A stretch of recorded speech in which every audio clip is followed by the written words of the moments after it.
Olá, tudo bem? Nós somos do Projeto Mu, estamos dando sequência nos vídeos agora no YouTube. Hoje a gente escolheu o tema meditação. Estou aqui eu, Kainan Vieira, com o Daniel Rezinovski.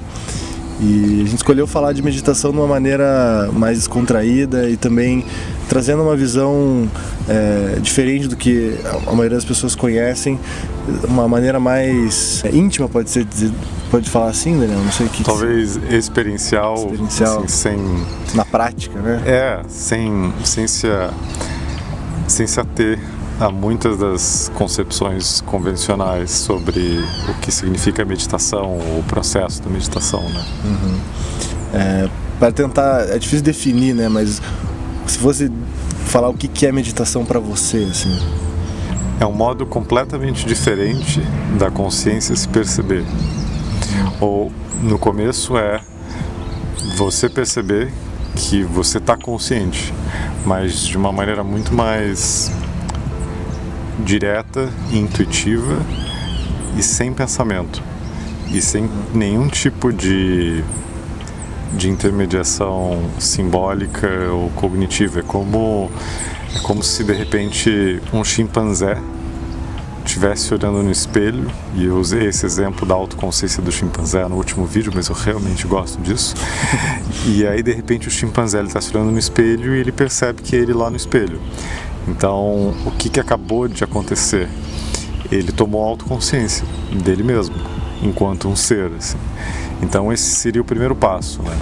Então, isso aponta talvez para o fato de que a gente não está consciente do jeito que a gente imagina, né? De que a gente pensa, a gente olha para o nosso mundo interior raramente e às vezes a gente vê sentimentos e sensações, mas a gente raramente percebe a fonte das nossas mentes, né? A própria consciência que está por trás dos nossos pensamentos, nossos sentimentos e, em última análise, do universo inteiro, né? Então, direcionar de volta a nossa atenção do mundo para ela mesma é, digamos, a essência do processo meditativo descrito por todos os grandes mestres históricos. E isso não depende de você estar sentado, estar em pé, estar correndo, estar em qualquer lugar, porque a consciência é a mesma em todos os pontos, em qualquer tipo de atividade, né?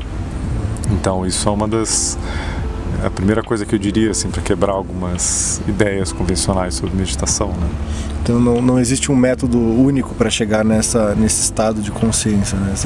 Tem vários métodos de meditação, mas todos com o objetivo de chegar nesse nível de consciência, né? Então não tem uma receita pronta de senta, respira desse jeito que você vai atingir, né? Exige prática e exige também, acredito, né, encontrar o seu método, né? Eu falo por mim porque eu tentei muito meditar, vários métodos diferentes, e eu me frustrei muitas vezes em seguida, assim, porque é muito difícil você parar de pensar, né? Na verdade não é parar de pensar, né? Você notar outros tipos de sensações, de sentimentos, Então, eu não sei se também quebrar essa questão é assim que se medita, né? Acho que não tem um único jeito de meditar, né? Cada pessoa pode encontrar o seu método, né? Com certeza.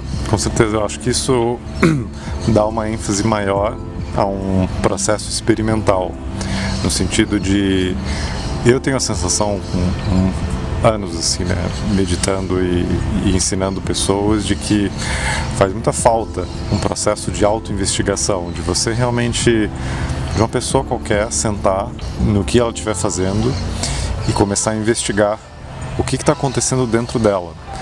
E é incrível, porque raramente as pessoas fazem isso, de realmente olhar como é que um pensamento surge e desaparece, o que acontece quando você pensa alguma coisa em termos emocionais, de que maneira emoções frequentes para você produzem certos pensamentos para você, como é que é o fluxo de sensações do teu corpo, o que significa o fato de que o universo inteiro depende do observador, que é você, no nível mais profundo de todos, assim, né? Então esses fatos simples, né, bem elementares da subjetividade, eles são raramente investigados, né? Isso não depende de nenhuma técnica. Simplesmente, se alguém estivesse muito curioso sobre ela mesma, sobre ele mesmo, né, sobre o que está acontecendo dentro de si, isso já bastaria para descobrir métodos.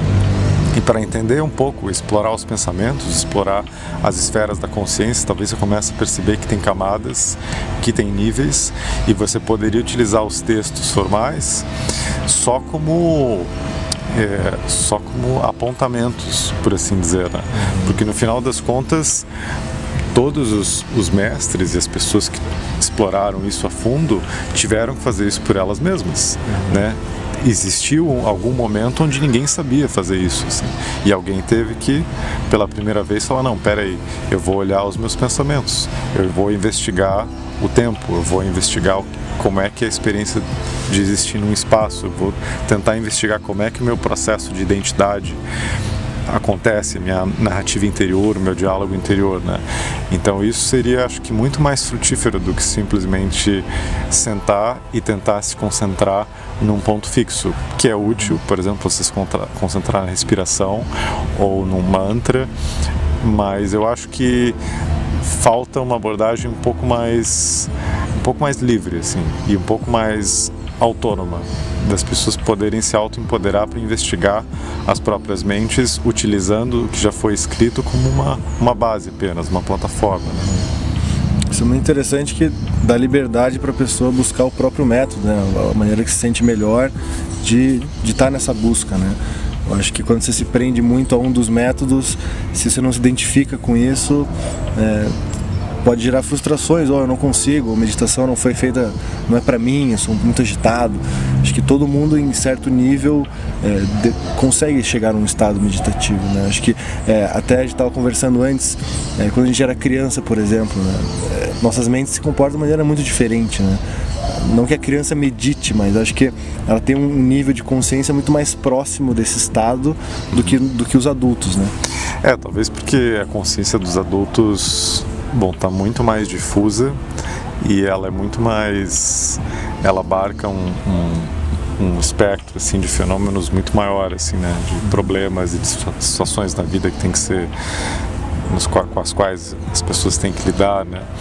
Mas eu acho que nesse processo inteiro de crescer, de se desenvolver, chega um momento onde, de repente, você se percebe tendo infinitos pensamentos, e não só pensamentos, mas uma vida emocional que você não entende. E no fundo eu acho, assim, que o nível dos pensamentos é o primeiro, assim, né? O nível emocional, ele é muito mais profundo, né? Onde realmente as transformações significativas acontecem. E hoje em dia, para a maior parte das pessoas, porque a nossa cultura se desenvolveu assim, um discernimento emocional de momento a momento é relativamente raro.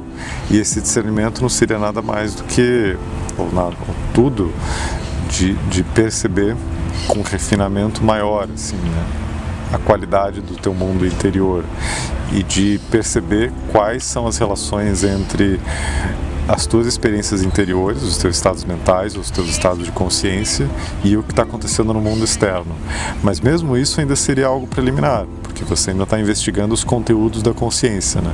Sejam as imagens que aparecem para você das tuas fantasias, da tua imaginação, sejam elas locais, no sentido de vinculadas ao que você aprendeu, ou sejam elas até de mundos espirituais, por exemplo, como William Blake relatava, ou então de pensamentos racionais, mas isso ainda são os conteúdos, né? Mas o cerne mesmo é a consciência de se perceber enquanto consciência. E aí talvez exista um momento místico, né? Onde a consciência se perceba como independente da pessoa na qual ela está vivendo, ou a qual ela vê o tempo todo, né, como um avatar, assim, no campo da experiência do mundo, né? Que é uma coisa que ninguém para se pensar. Ou seja, e se na verdade a consciência possui você e não você que possui ela, assim? Porque se isso for verdade, então você se transforma talvez numa pequena bolha de pensamento, ou uma nuvem de pensamento dentro de uma consciência muito mais ampla, que talvez seja todas as pessoas simultaneamente, né? Uma consciência só e múltiplos corpos, né?